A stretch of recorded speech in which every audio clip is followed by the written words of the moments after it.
Over the last few years that we've had all of these crazy things happen, COVID and all this uh, aggressiveness that the establishment has taken and trying to consider people domestic terrorists and all these terrible things, doxing people. As we speak, they're trying to dox the lady behind the libs of TikTok account on Twitter. You know, their Oh Washington yeah, Post right. Taylor Lorenz, I guess is her name, trying Yeah, to. I saw those headlines. I haven't looked into it, but yeah, But I but follow. but there's just such a level of aggressiveness that we're just kind of taken aback by. Um, Mhm. has that changed your views about liberty? I know a lot of people. You're kind of a liberty guy, from what I remember. But I've seen this Very. pipeline of liberty people going towards things like Curtis Yarvin's program. And I just kind of watched this happen, and I'm like, oh, that's interesting to see this Yeah, pipeline develop. there's a lot to unpack there. Maybe on the first point, I think my enemy's enemy is my friend is is another take on this Girardian view that it's part of human nature to want to find safety in a crowd.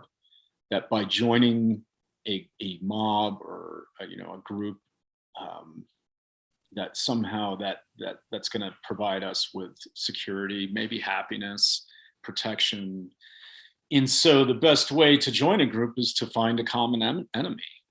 And this, maybe the frequency and intensity of scapegoating has increased because I think people are more afraid, and we live in perilous times, and there's a social crisis at hand, and so they're going to be, we can see this scapegoating as just a greater effort on their part to join some group and alleviate their fears, or to provide themselves with a stronger sense of meaning. That would be my rough take. Now, I don't know how it applies in any specific case, but it seems to be a broad trend.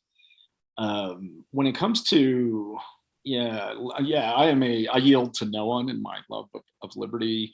I don't know how to describe my political views. I don't vote. I'm not Republican or Democrat. I tend to be something like a conservative anarchist. And what I mean by that is the conservative in me sees great wisdom in the traditions of the past, the inheritance that we've received from our ancestors, and respects some of the mysteries of life that we may never fully understand.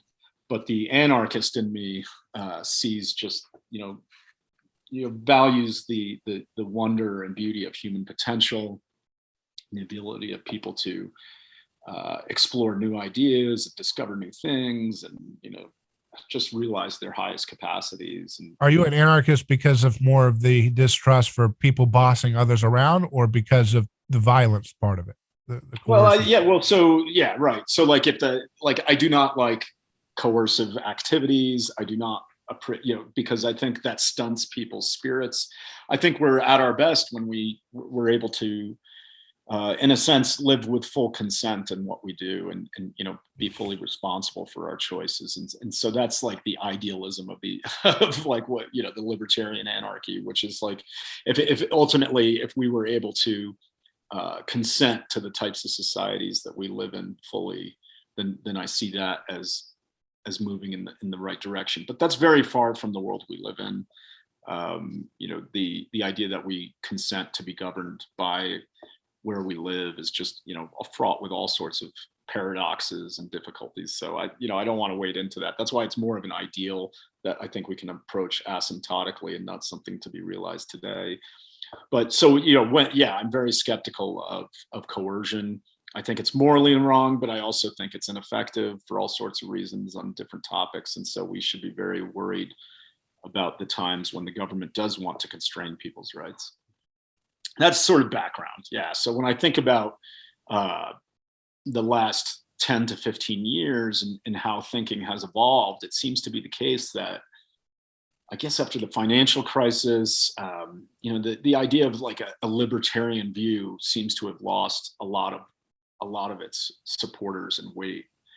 and I'm not quite certain why this happened, but there was a schism. I think Curtis Yarvin represents one of them, one side of that, where it just felt like the classical liberal view was a weak view. It didn't have life to it, didn't do a good job to these people for explaining what was happening in the world, and maybe it was things that, it could be the financial crisis, it could be the rise of China, and a lot of libertarians were free traders, and so they supported the idea of trading with China, and now it looks like maybe that was a bad idea. So these more conservative types have broken off. You see that with big tech too, and a lot of conservatives now want to regulate big tech in a way that maybe progressives have wanted to regulate other industries. So it's a split that's there. And sometimes I don't get the accusations of the conservative side, where you would think we lived in some libertarian paradise for 30 years. I don't know where this accusation comes from, but they're always like, oh, the libertarian policies led us to this, dysfunction and so on. I don't get that, but the number of voices. They say George W. Bush was a libertarian. Yeah, right. Reagan was a libertarian too. I mean, yeah. I mean, I don't know. We'd have to get into specific thinkers out there, like Vermeil. But just the general themes, though. Like one theme that I hear a lot in that critique of liberty is this notion of "don't tread on me" can't compete with the team that says silence is violence.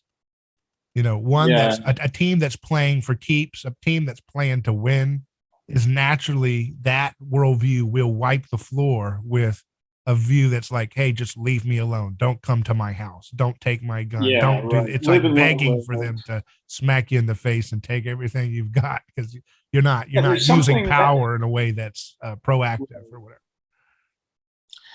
Yeah, I think that's been a long running debate and concern in political philosophy, where a single conception of the good, whether defined as a theocracy or as maybe monarchy, it seems to summon levels of commitment and motivation and belonging in ways that this liberal tolerance isn't capable of.